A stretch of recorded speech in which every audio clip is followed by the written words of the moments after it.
Final Fantasy 14. We are back to the story. All right. An unwelcome guest given to us by manager of suites. So like the dude who kind of is the concierge of all these suites here. Oui. Oh, I'm so sorry for that. Here we go. Begging your pardons, miss, but do you perchance intend to head outside? If so, I would strongly advise you not to stray too far from the Crystarium. Word has it Eulmore has dispatched its military to Lakeland. Given the timing, one can only assume they do not welcome the return of night. Even now, the Exarch is in the Ocular, deliberating a response. Then that's where I'll head. I will talk to the Exarch. If the tune of what if the tune that I'm using for the so far the beginning of this video, as far as what I've been singing, reminds you of something, we might have similar tastes in entertainment and possibly some tabletop games.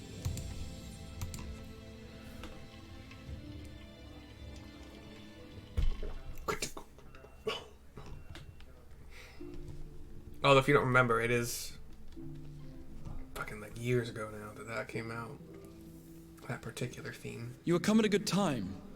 As you may have heard, we have something of a quandary on our hands. We've entered a cutscene inside, it's called the Ocular, I'm pretty sure. Exarch, Alice, Alphanel are all here.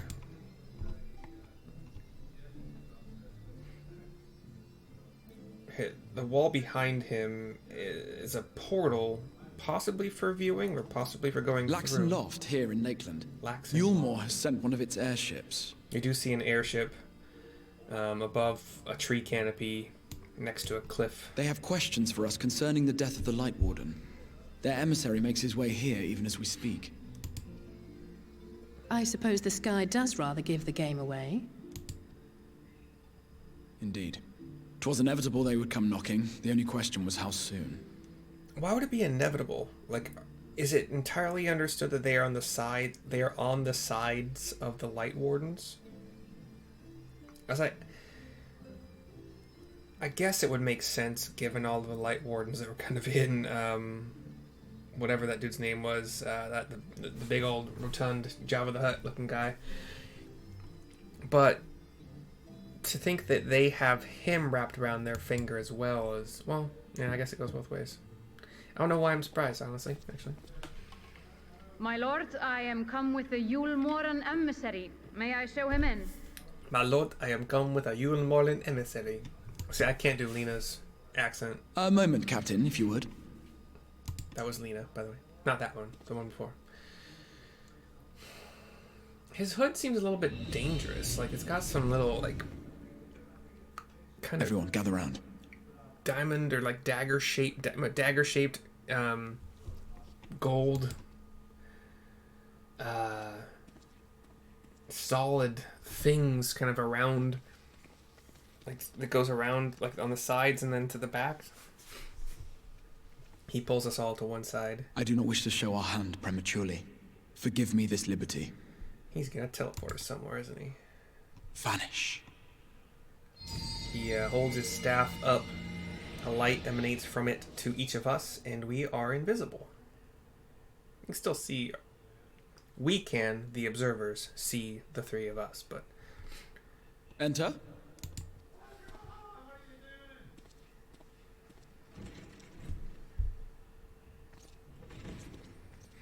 Lyna walks in with a much slower walking robed person. We don't see yet. And the Exarch looks a bit taken aback. But long white robes, a tail of some sort, kind of a Fu Manchu. Well, well. The commander of the Eulmoran army himself. To what do I owe the honor, General Ranjit? Fu Manchu, white Fu Manchu facial hair. He does look kind of samurai-ish, actually. Or like an older Chinese man, maybe. But hardy and hale. The Lightwarden is dead, Exarch. Were your people responsible? A Lightwarden? Aren't there a ton of them? You are clearly in some haste, my lord. But before I address your question, You must allow me one of my own. What is Eulmore's interest in this? His Benevolence, Lord Vorthry, is gravely concerned that the actions of an ignorant few may jeopardize relations between man and Sin-Eater. Should it transpire that the Crystarium is guilty of abetting the villains responsible for this outrage, my lord has decreed that it suffer the same retribution.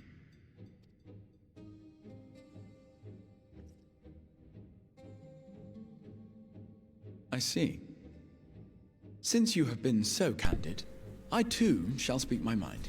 Everyone was apparently very careful, even being invisible, not to react to what that general dude just said.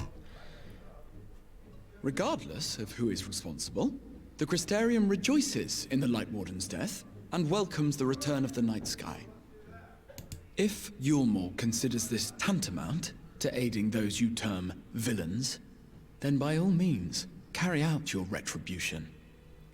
Carry out retribution?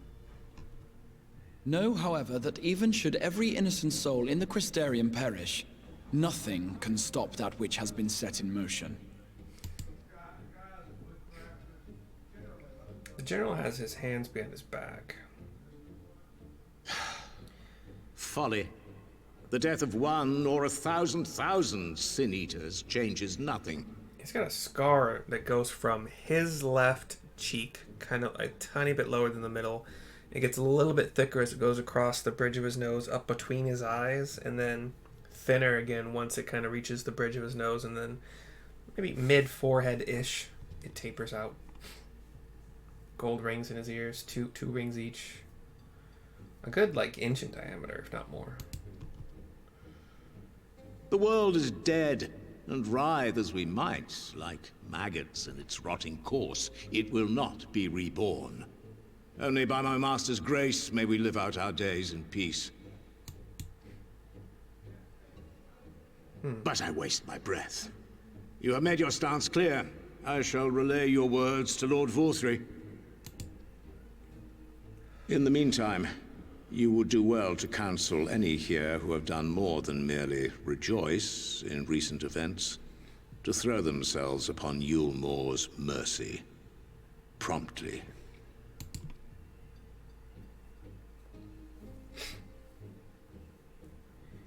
He takes his arms out from behind his back, walks off.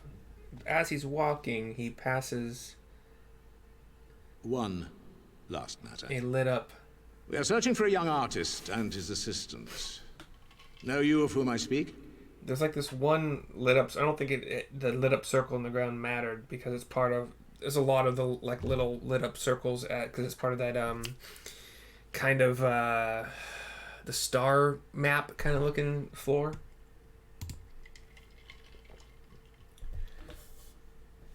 An artist and his assistant, no. I cannot say I do. What a pity. Should they reveal themselves to you, I bid you hand them over at once. My master is most eager to see them again.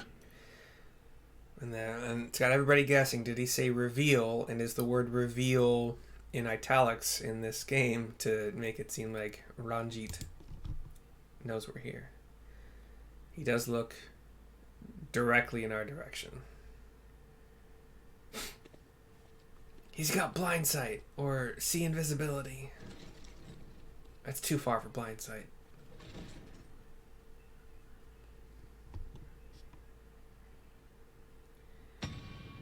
Exarch taps the butt of his staff on the ground, and we materialize another right word. Whatever. I'm gonna go with Am I imagining things, or did he just stare straight at us? I fear he did. The general is not a man to be trifled with. He is a warrior of fearsome repute who has led Eulmore's army since before Vorthry's time, when the nation still spearheaded the fight against the Sin-Eaters.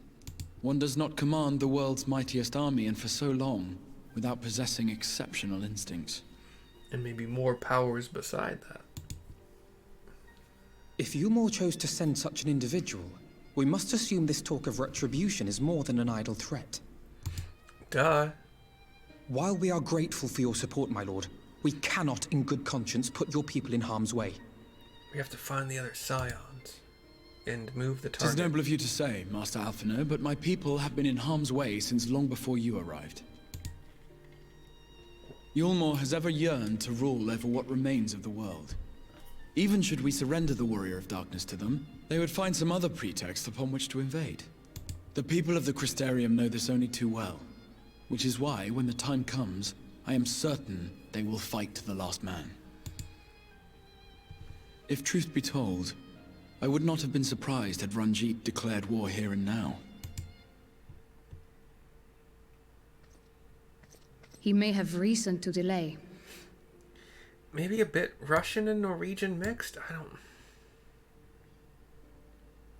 According to reports, the Eulmoren forces at Laxan Loft were observed taking a prisoner. A young woman believed to be none other than the Oracle of Light, Minfilia. Let's get shocked. Shocked It from may me be and that Alice. General Ranjit wishes to convey her to Eulmore before commencing hostilities. No shocked reaction from Alphino, though. Having mentored generations of Minfilias, it would not surprise me if he had made her capture his chief concern.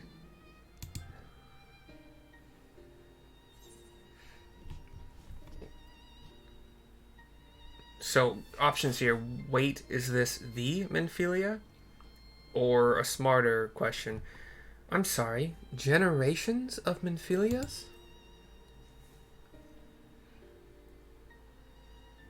Ah, of course. How remiss of me. I had intended to speak to you of Minfilia. There is, however, much to say, and precious little time in which to say it. I think it best that you seek out Moren at the Cabinet of Curiosity. He'll be able to enlighten you. Alphino, Alize, would you care to accompany your friend? You doubtless have insights of your own to offer on the matter. All right. Though I'm still not sure I understand it all myself. In the meantime, I will set about making provisions for war.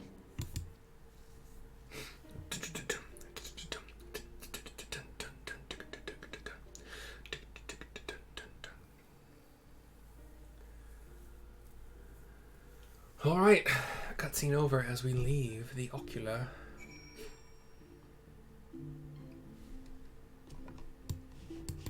Or now we are leaving the Ocular.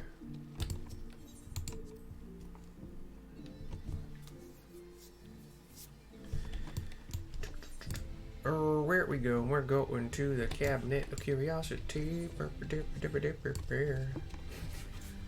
Ba-da-ba-ba-ba-ba-ba-ba.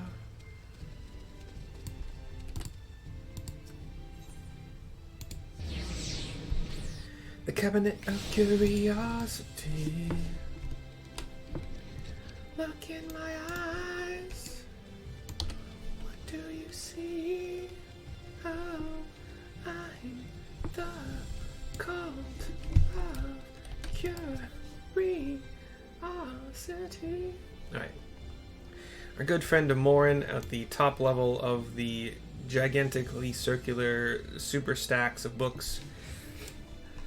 Yes, if you're after books pertaining to the Warrior of Darkness, I'm afraid most are out on loan at present. They are experiencing quite a surge in popularity. You explain why we're actually here. Oh, you wish to learn about the Oracle of Light? Then it would be my pleasure to assist. After I've finished off some few outstanding tasks, that is, while I tend to them, perhaps you could fetch me a book. The Illustrated Tale of the Oracle of Light, it's called. Though it's intended for younger readers, it provides an excellent summary of the subject matter, and the artwork is quite lovely besides. I would not hesitate to recommend it to anyone with an interest in learning about Minfilia. But you must see for yourself. The book should be located on the level below. Should, I say, for while there is a place for everything here, not everything is always in its place, despite my best efforts. In short, if the book is not where it should be, it will almost certainly be somewhere it shouldn't. So, good luck. LSA and Alphino go down to look, and I follow. The level below, towering shelf, location, interacting. Wait. The book does not appear to be here. Alphino. Alright, seems we should go down then.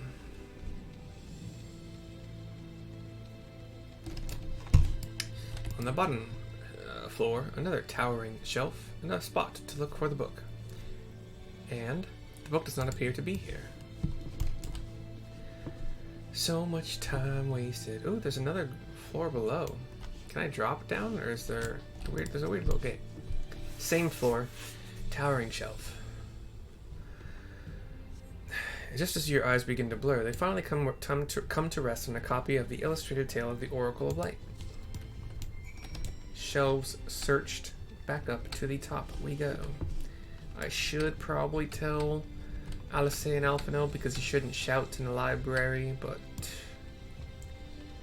I guess we're just gonna have to trust that we have a connection, you know? Have you found the book? That was not Alphino. It was Moren, the library dude at the top. Yes, this is the one. I hope it wasn't too difficult to track down. I'm happy to say I finished all my pressing tasks. If you want to call your friends over, we can begin learning at once. Cutscene. So you encourage shouting in the library? Excuse me, sorry. Without further ado then. It began 100 years ago, when the flood of light threatened to swallow Norvrand. Just as all seemed lost, a savior appeared who halted the all-consuming radiance, a maiden with hair of spun gold and eyes of clearest sapphire. Naught was known about her save that her name was Minfilia, and for delivering the realm, she came to be revered as the Oracle of Light.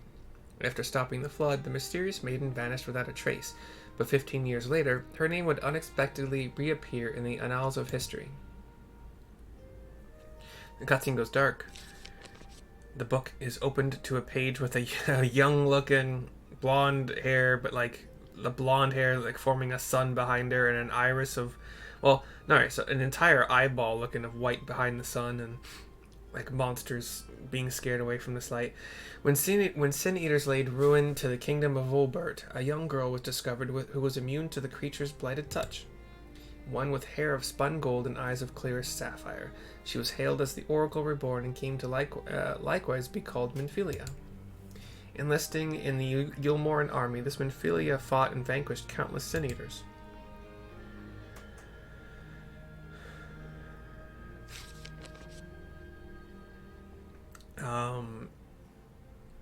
We see, God, these drawings are kind of Picasso-y in some ways, or I don't know enough about art to find other artists that alas, like so many other soldiers, she eventually met her end in battle. So we do see the golden-haired girl on the ground, not moving.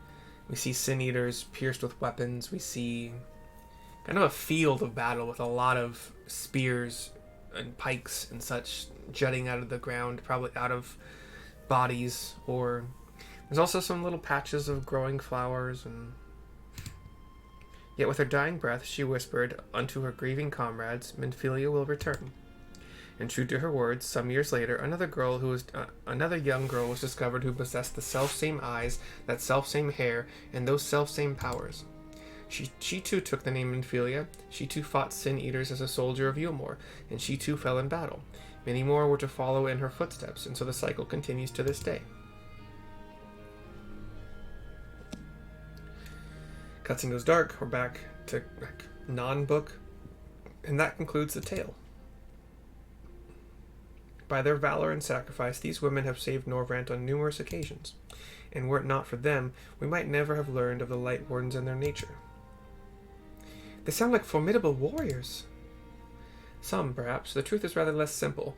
Though the Oracle is reborn with certain common traits, she does not inherit the memories of or the knowledge of her previous incarnations. And all of the Minfilias thus far were discovered as ordinary girls, unversed in the ways of war and ignorant of the power they harbored. While some embraced their fate and devoted themselves to training, others did not, but all were made to face the Sin Eaters, and all died to keep our hopes alive. God, even the ones that were too... Wow. That's dark. What can you tell us of the current Minfilia? he thinks. She was found by the Eulmore army some 10 years ago and taken into their care. Or rather their custody. She was a prisoner in all but name, for by that time, under Lord Vothry's rule, Eulmore had already abandoned resistance in favor of decadence. Minfilia was an uncomfortable reminder of the war they no longer wished to fight, a potential threat to the peace, and so they kept her under lock and key.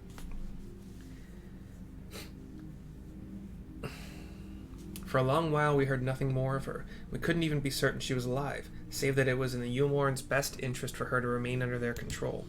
But then, 3 years ago, a gallant soul stole into the city and rescued her from the clutches, just like a hero from the tales. Ah, that's gotta be Thancred. That's my guess, at least. Indeed. Well, I believe we now have a good grasp of Minfilia's tale. Thank you for your time, Moren. Might I trouble you for a word, Mercy? Mercy. Outside. Outside.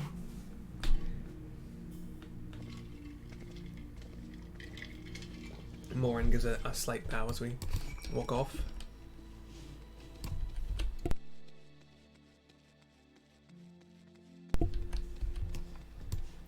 I do kind of sometimes wish that I had one of those little pads that I could press like a quick mute.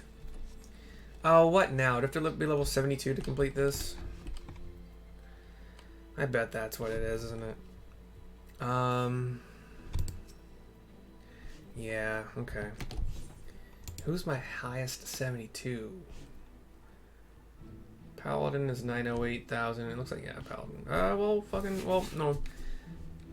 Because White Mage, I'm not going to be doing, I don't be doing the quests on them. That sucks. I don't want to, I guess I should take some time to do a dungeon or two on Red Mage.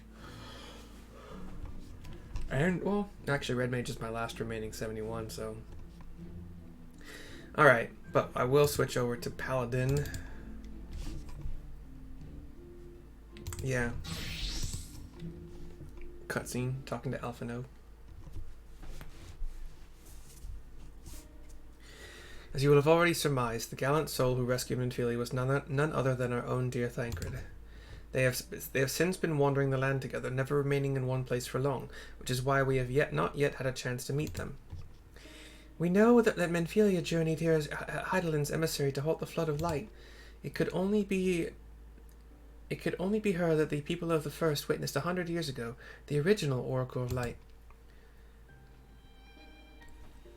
But while there's plainly some connection between the woman we knew and her namesakes, the fact that these girls do not share her memories must surely mean they are not the same person. Thancred has to understand that. I have no doubt that he understands. The question is how he feels. Regardless, the Thancred we know would not forsake his charge. If she has been captured, we may be certain he will not stand idly by. There you go again, talking in your roundabout way. If you think we should rescue Minfilia, just spit it out. It just so happens I agree with you. It's quite clear that this Minfilia possesses Hydaelyn's blessing. And it wouldn't hurt to have a second such individual on our side, right, Mercy?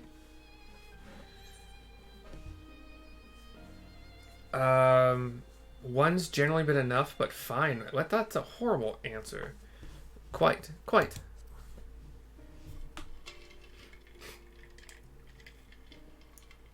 I see you've made up your minds. Probably the Exarch. Yeah. Exarch, what brings you here? A report and a proposal. First, the report. Our scouts have confirmed that the Eulmore forces at Lochsan Loft do indeed have Minfilia in their custody. For the present, they are holding her there, but we can be certain they will move her to Eulmore ere long. Should that happen, we may be forced to give her up as lost. So, if we mean to act, we should do so quickly. Which brings me to my proposal. I ask that you entrust this undertaking to us, the people of the Crystarium. We're all kind of shocked. An unwelcome guest is complete.